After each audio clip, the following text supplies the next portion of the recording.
नमस्कार दोस्तों, GK study बापन में आपका दिल से स्वागत है। दोस्तों, गौतम बुद्ध की शिक्षा हर किसी के जीवन को एक नई दिशा दे सकती है। अगर आप भी इसे मानते हैं तो कमेंट्स में नमो बुद्धाय लिखकर वीडियो को लाइक जरूर करें। तो चलिए शुरू करते हैं इस कहानी को। बहुत समय पहले की बात है। एक छोटा सा नगर था। उस नगर में एक बहुत ही धनी सेठ रहा करता था।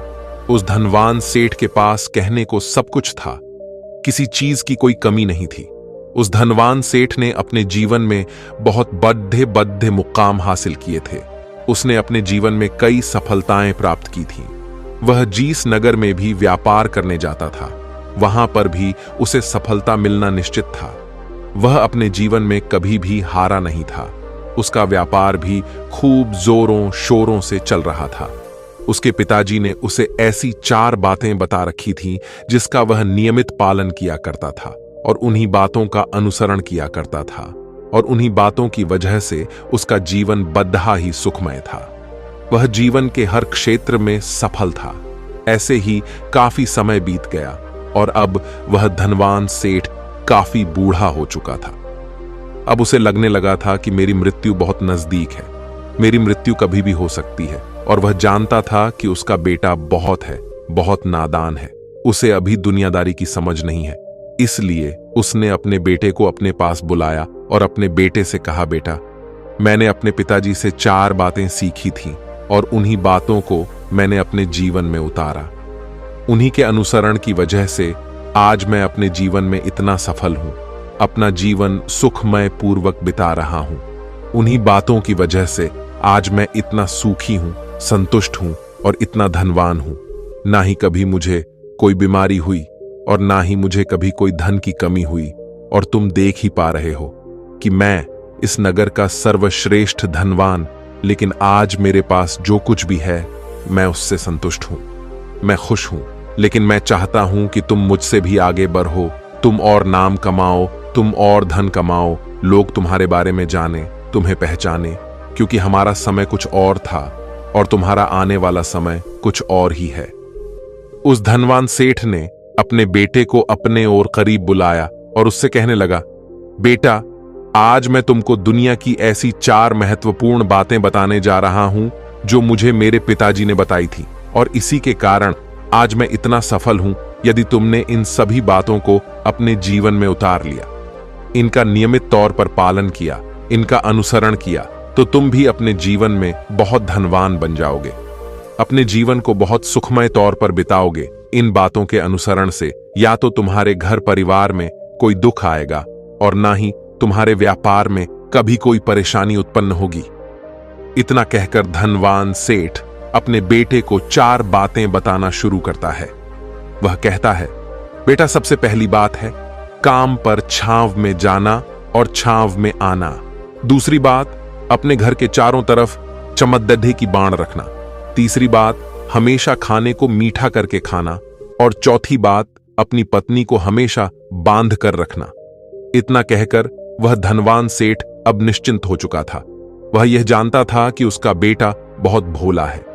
वह अपने पिता की बात अवश्य मानेगा और इन सभी 4 बातों को अपने जीवन में उतारें और इनका अनुसरण भी करेगा।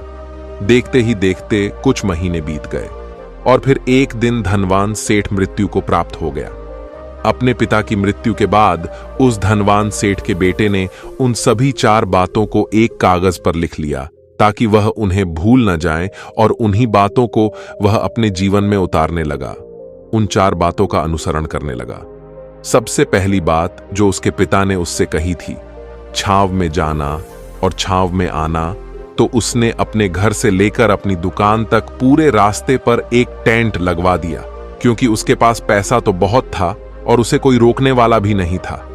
जब भी कोई उससे पूछता कि आखिर तुमने ऐसा क्यों किया, तो वह उसके जवाब में बस इतना ही कहता कि मेरे पिताजी ने मुझसे ऐसा ही करने को कहा है।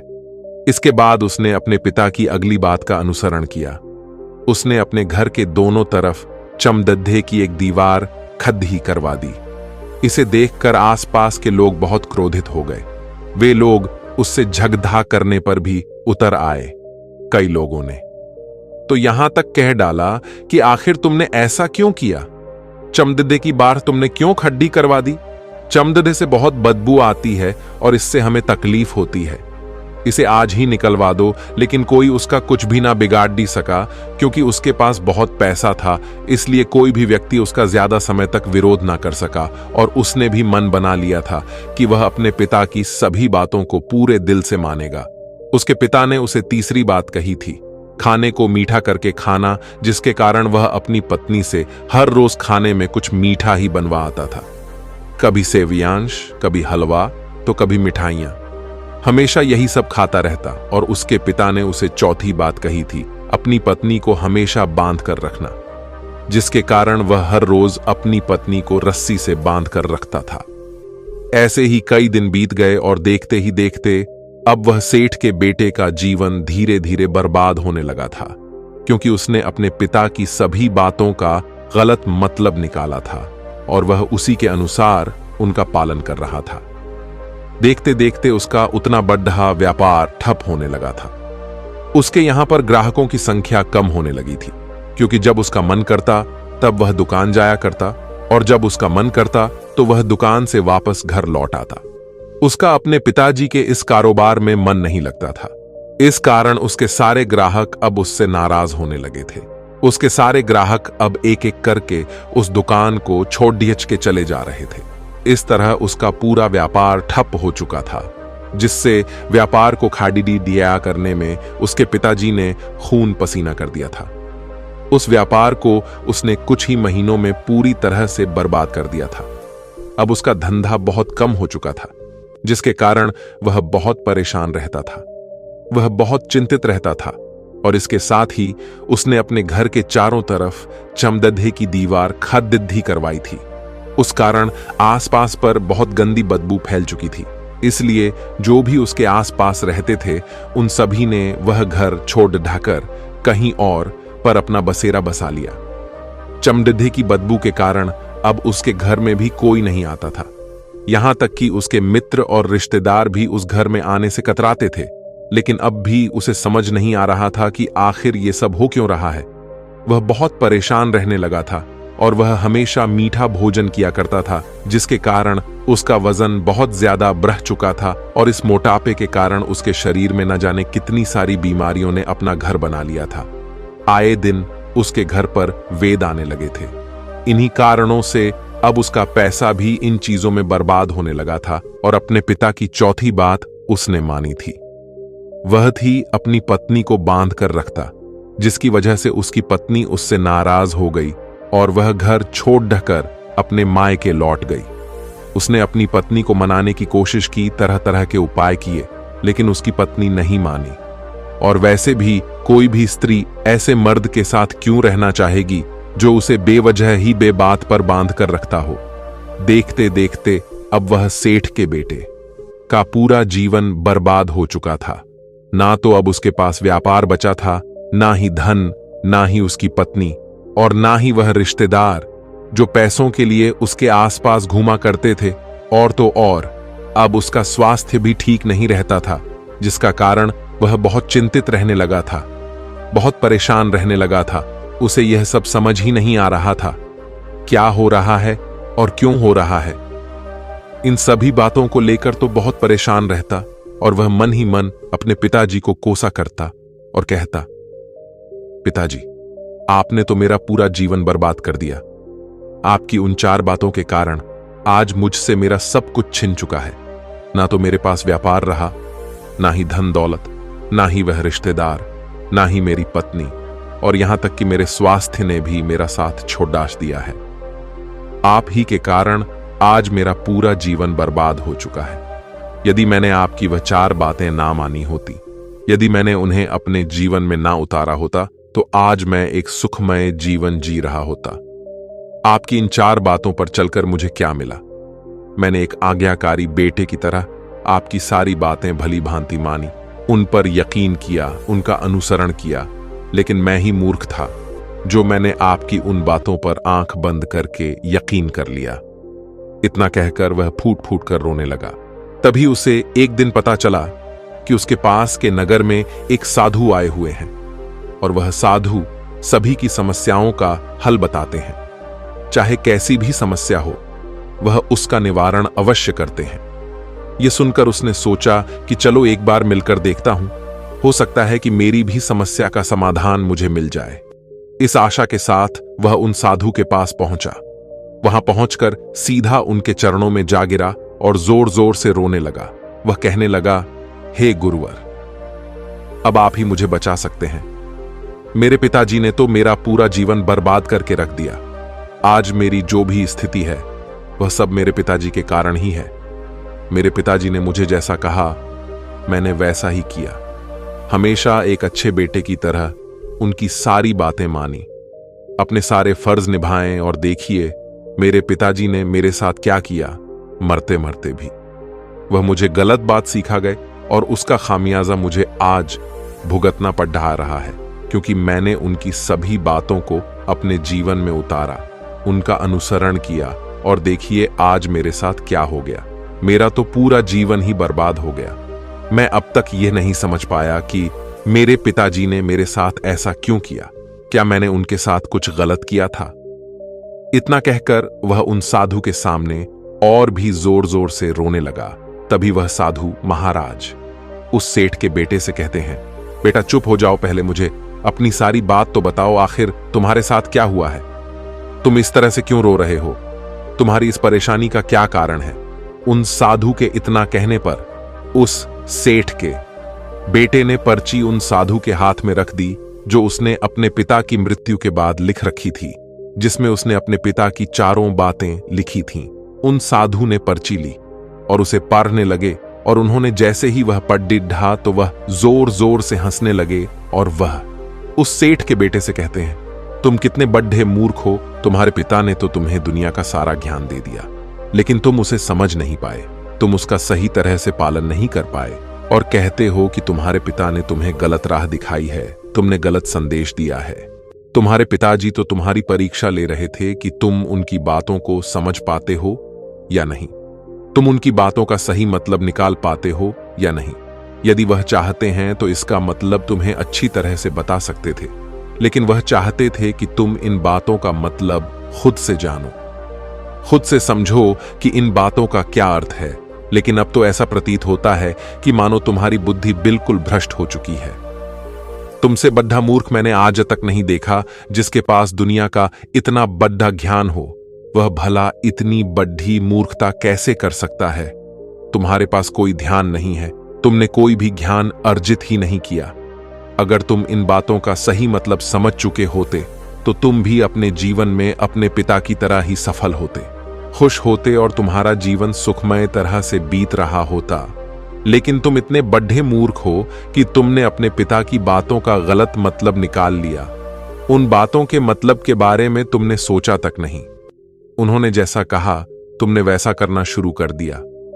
यदि तुम्हें उन बातों का अर्थ नहीं पता चल रहा था तो तुम किसी ज्ञानी से मिल सकते थे, तुम उससे उस बात का मतलब निकाल लेते। लेकिन जैसा तुमने अपने पिता की इन बातों को समझा है, इसका मतलब वैसा नहीं है। इस पर वह धनवान सेठ का बेटा कहता है, हे गुरुवर, आप क्या कहना चाहते हैं? क्या मैं अपने पिता की बातों को सही नहीं समझ रहा? और वैसे भी इसमें समझने लायक है क्या? उन्होंने तो सब कुछ साफ साफ ही बताया था, और मैंने उन्हें अपने जीवन में उसी तरह से उतार लिया, तो फिर मैंने गलत क्या किया है? इस पर गुरुवर एक बार फिर मुस्कुराने लगे और उस सेठ के बेटे से कहते हैं, बेटा, ये जो बातें लिखी गई हैं, इन बातों के पीछे एक गहरा अर्थ है जिसे तुम समझ नहीं पाए। इसी कारणवश तुमने यह मूर्खता कर दी, और इसी कारणवश तुमने अपना पूरा जीवन बर्बाद कर लिया। लेकिन अब भी कुछ नहीं बिगड़ा। अब भी तुम्हारे पास बहुत समय, यदि तुम चाहो तो आपसे मेहनत करके भी तुम अपने जीवन में एक बार फिर से वह खुशहाली व समृद्धि सब कुछ हासिल कर सकते हो। इस पर वह सेठ का बेटा कहता है, ठीक है, कृपया करके मुझे उन चारों बातों का मतलब समझाइए। आखिर उन चार बातों का क्या अर्थ है? इस पर साधु सेठ के बेटे को कहते हैं, तुम्हारे पिताजी ने तुमसे कहा था काम पर छांव में जाना और छांव में आना। इसका मतलब यह है, सूर्य निकलने से पहले ही तुम दुकान पर पहुंच जाना और सूर्यास्त होने के बाद ही तुम वापस घर आना, जिससे तुम्हें दुकान पर अधिक से अधिक समय मिल पाएगा। तुम उस काम को अच्छी तरह समझ पाओगे। उस काम को अच्छी तरह से कर पाओगे।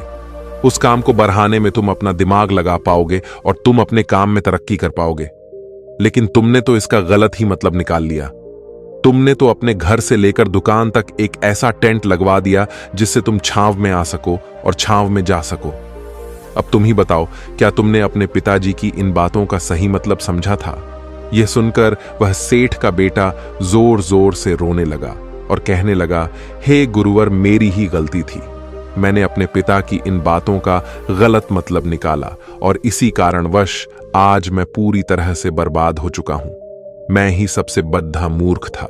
मेरे पिताजी ने तो मुझे इतना महत्वपूर्ण ध्यान दिया, लेकिन मैं उस हीरे को पत्थर समझ बैठा। आगे वह सेठ का बेटा उन गुरुवार से कहता है कि गुरुवार दूसरी बात क्या है, उसका अर्थ क्या है। आगे गुरुवार दूसरी बात का अर्थ समझाते हुए कहते हैं, चमदधे की बारह करवाना। इसका अर्थ यह है कि तुम अपने घर में कुत्ता या बिल्ली पालना।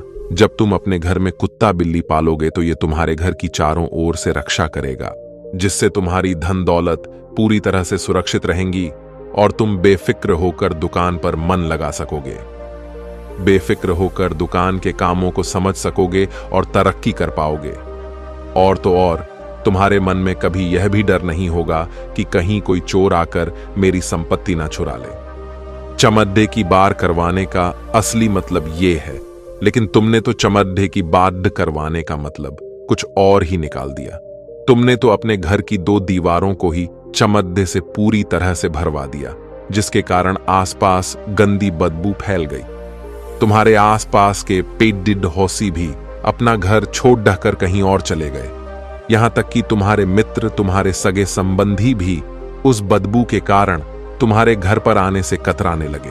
और अब हालत ये हो चुकी है कि ना तो तुम्हारे घर पर कोई आता है और ना ही कोई जाता है, और इसी कारणवश लोग तुम्हें नापसंद करने लगे और तुम्हारी बर्बादी का यह भी कारण है। आगे सेठ का बेटा कहता है, हे गुरुवर, ये सब तो ठीक है, लेकिन ये खाने को मीठा करके खाना, इसका क्या? मैंने इसका भी अर्थ गलत निकाला है क्या? मैंने तो अपने पिता की बातों के कहे अनुसार ही हर रोज मीठा खाया, और आज देखिए मेरा शरीर कितना वजनदार हो चुका है, जिस कारण मुझे अनेक प्रकार की बीमारियों ने देर रखा है। क्या मैं इस बात को भी गलत समझ रहा था? इस पर वह साधु उस सेठ के बेटे से कहते हैं, हाँ, तुमने इस बात का भी गलत मतलब भी निकाला है। मीठा करके खाने का अर्थ यह है कि जब भी तुम्हें भूख तेजी से लगे तभी तुम्हें भोजन करना है, ना उसके पहले और ना उसके बाद। अन्यथा यदि तुम्हें भूख ना लगी होगी और तुम्हें भोजन मिल जाए तो तुम उस भोजन की कभी कदर नहीं करोगे। वह रोटी तुम्हें कभी मीठी नहीं लगेगी, फिर चाहे वह भोजन कितना भी स्वादिष्ट क्यों ना हो, चाहे भोजन कितना भी लाजवाब क्यों ना हो, तुम उसकी कदर कभी नहीं कर पाओगे, तुम उसका सम्मान कभी नहीं कर पाओगे। किंतु जब एक व्यक्ति को जोरों की भूख लगी होती है तो उसके सामने यदि तुम सूखी रोटी भी रख दो तो भी वह उसके लिए किसी पंचमेल से कम नहीं है। वह उसे प्रेम पूर्वक खाता है, उसका आदर करता है, उसका सम्मान करता है, और वह रोटी उसे मीठी लगती है। इसीलिए तुम्हारे पिताजी ने यह कहा था कि भोजन मीठा करके खाना, जिससे तुम्हारा स्वास्थ्य भी अच्छा रहेगा। क्योंकि जब एक व्यक्ति को भूख लगी होती है और उस समय पर जब वह भोजन करता है तो वह उसके लिए एक अमृत समान होता है, और वहीं पर जब किसी व्यक्ति को भूख ना लगी हो और ऐसे समय पर वह भोजन करता है तो वह उसके लिए विष समान है, वह उसे बहुत नुकसान पहुंचा सकता है। लेकिन तुमने तो इसका भी गलत मतलब निकाला था। तुम हर रोज मीठा खाने लगे, जिस कारण तुम्हारा वजन बढ़ने लगा, और इसी कारणवश तुम्हारे शरीर में अनेक रोग ने अपना घर बना लिया और यह तुम्हें मृत्यु के करीब ले जा रहा था। इसलिए आज से जब भी तुम्हें जोरों की भूख लगे तभी भोजन करना तुम्हारे लिए अत्यधिक फायदेमंद होगा और तुम्हारे शरीर को हमेशा निरोगी बनाने में तुम्हारी मदद करेगा। और जब भी तब भोजन की आवश्यकता ना हो, तुम्हें भूख ना लगी हो, ऐसे समय पर भोजन कभी ना करना, यह तुम्हारे लिए बहुत नुकसानदायक साबित होगा। और यही तुम्हारी तीसरी गलती थी, जिस कारण तुम्हारा पूरा जीवन बर्बाद हो रहा था। आगे सेठ का बेटा कहता है, चौथी बात तो बिल्कुल साफ लिखी गई है अपनी पत्नी को हमेशा बांध कर रखना, तो इसका अर्थ भी कुछ और है। क्या मैंने इसका भी गलत मतलब निकाला है? इस पर साधु कहते हैं, हाँ बेटा, अपनी पत्नी को बांध कर रखने का अर्थ यह नहीं है कि तुम रोज रस्सी से बांध कर रखो, बल्कि इसका अर्थ तो यह है कि जब भी तुम दोनों के बीच में कोई आपसी मतभेद हो जाए, कुछ नोकझोंक हो जाए, तो तुम अपनी पत्नी पर हाथ मत छोड़ देना। जब तक एक स्त्री का पति उसके साथ रिश्ते में बंधा होता है, तो वह अपने रिश्तों में बंध जाती है और वह अपने रिश्ते को पूर्ण तरीके से निभाने का हर मुमकिन प्रयास करती है। और ऐसे समय पर यदि तुम्हारे बीच कुछ नोकझोंक हो जाए, कुछ गलतियां हो जाए, और ऐसे समय पर तुम उस स्त्री का हाथ नहीं छोड़ डालते, तो वह तुम्हें छोड़ डाच कर कभी नहीं जाएगी। लेकिन इसका अर्थ यह भी नहीं है कि तुम अपनी पत्नी पर अत्याचार करो, बल्कि तुम्हारे पिताजी यहां पर कहना चाहते थे कि जो भी कोई व्यक्ति तुम्हारे साथ किसी रिश्ते में जुड़ रहा हुआ है, उसे अपने रिश्ते में इस तरीके से बांध लो कि वह तुम्हारे साथ झगड़े और नोकझोंक के बाद भी नुकसान न पहुंचा सके, वह तुम्हारे साथ कुछ गलत न कर सके और तुम्हारा फायदा न उठा सके।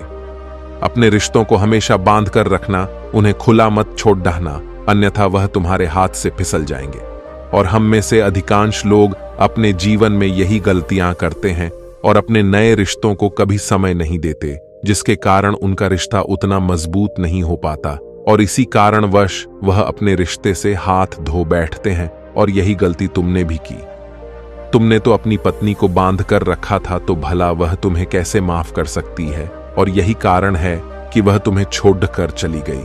तुमने जो अपनी पत्नी के साथ किया वह माफी के लायक नहीं है, लेकिन तुम्हें अपनी पत्नी से माफी मांगनी चाहिए, क्योंकि तुमने गलत किया है। इसलिए जाओ और अपनी पत्नी से माफी मांगो, उसे वापस घर लाओ। और यही वह 4 बातें थीं जो तुम्हें तुम्हारे पिता ने समझाने का प्रयास किया था, लेकिन तुमने इन सभी बातों का गलत मतलब निकाला और इसी कारणवश तुम पूरी तरह से बर्बाद हो गए। किंतु अभी भी तुम्हारे पास बहुत समय है। यदि तुम इन सभी बातों का सही से अनुसरण करते हो, तो तुम अपने जीवन में एक बार फिर से वह सब कुछ हासिल कर सकते हो जो तुमने खोया है। ये सारी बातें हमारे जीवन की पूरी परेशानियों का समाधान है। तुम किसी भी तरह से इनको देख सकते हो। यदि तुम कामयाब होना चाहते हो, तो तुम्हें मेहनत करनी ही होगी। सूर्य निकलने से पहले तुम्हें अपने घर से निकलना होगा और हमेशा सूर्य के ढलने के बाद ही तुम्हें घर वापस लौटना होगा, ताकि धन दौलत को कोई तुमसे छीन ना ले। तुम्हें अपने रिश्तों को कुछ इस तरीके से बांधना होगा ताकि वह रिश्ते तुम्हें परेशान ना करें, तुम्हें तकलीफ ना पहुंचाए, तुम्हारा फायदा ना उठाएं, और हमेशा एक अच्छा और स्वस्थ भोजन करना जब तुम्हें भूख लगी हो, ताकि तुम्हें जो भी सांसें मिली है तुम उसे खुशी खुशी जीसको, और अपने रिश्तों को हमेशा बांध कर रखना, उन्हें खुला मत छोड़ना, अन्यथा वह तुम्हारे हाथ से फिसल। और अपने घर में अवश्य ही कुत्ते या बिल्ली को जरूर पालना, ताकि तुम्हारा धन हमेशा सुरक्षित रहे। इन सभी बातों का अपने जीवन में अनुसरण करने के बाद तुम अपने जीवन में सब कुछ एक बार फिर पा सकते हो जो तुमने आज तक खोया है, और हो सकता है कि तुम इससे भी अधिक उन्नति कर पाओ, इससे भी अधिक समृद्ध पायस को अपने जीवन को खुशहाल और सुखमय बना सके। इतना कहकर वह साधु शांत हो गए और सेठ का बेटा भी अपनी सभी गलतियों को समझ चुका था। उसने उन गुरु को प्रणाम किया और वापस अपने घर लौट गया। उसने उन सभी 4 बातों को अपने जीवन में उतारा, उनका सही सही अनुसरण किया। उसके बाद से उसके जीवन में सकारात्मक प्रभाव दिखने लगे। वह एक बार फिर से अपने व्यापार को खड़ी-डीढ़ा करने में सफल रहा। वह एक बार फिर से अपनी पत्नी को घर लाने में सफल रहा और देखते ही देखते उसका जीवन सुखमय और आनंदमय हो गया था। तो दोस्तों, उम्मीद करता हूं आपको इस कहानी से एक अच्छी सीख मिली होगी। ये कहानी आपको कैसी लगी हमें कमेंट करके जरूर बताएं, और इस वीडियो को अपने दोस्तों के साथ जरूर शेयर करें, ताकि उन्हें भी इस कहानी से कुछ सीखने को मिल सके। तो दोस्तों, फिर मिलते हैं एक नए वीडियो के नए उम्मीद के साथ। तब तक के लिए आप अपने ख्याल रखें। धन्यवाद। नमो बुद्धाय।